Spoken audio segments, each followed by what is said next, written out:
Hey guys, what's up? So the next poem I'm going to be reading is poem 654, and this is called Consequences of the Forbidden Fruit.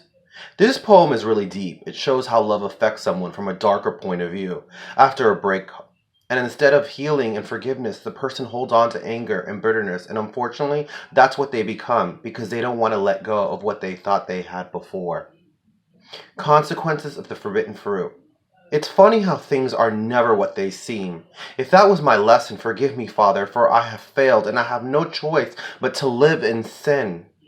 Everything was beautiful at first. He opened my eyes and made me see the flowers, the blue sky, the grass, the butterflies, all these beautiful things in your world. Not only could I see, but I could touch as well. I took that moment to smell the fresh air. We ran through this garden barefoot, naked, free as a spirit, as naive as a child, my heart beating at the very same rate as yours. When I turned to look at you, I saw it. I started to have a craving, the most delicious fruit.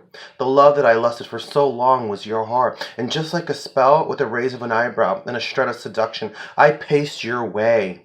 Not for a kiss, but for what beat inside of you. I ripped it out, only to see it was a beautiful red apple. I opened up my mouth and took a bite.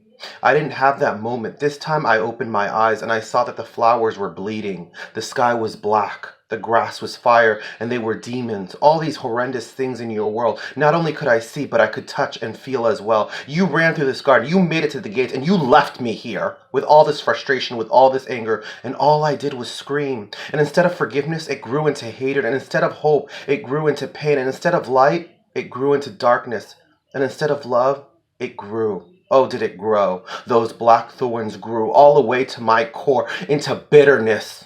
It's funny how things are never what they seem. If that was my lesson, forgive me, Father, for I have failed, and I have no choice but to live in sin.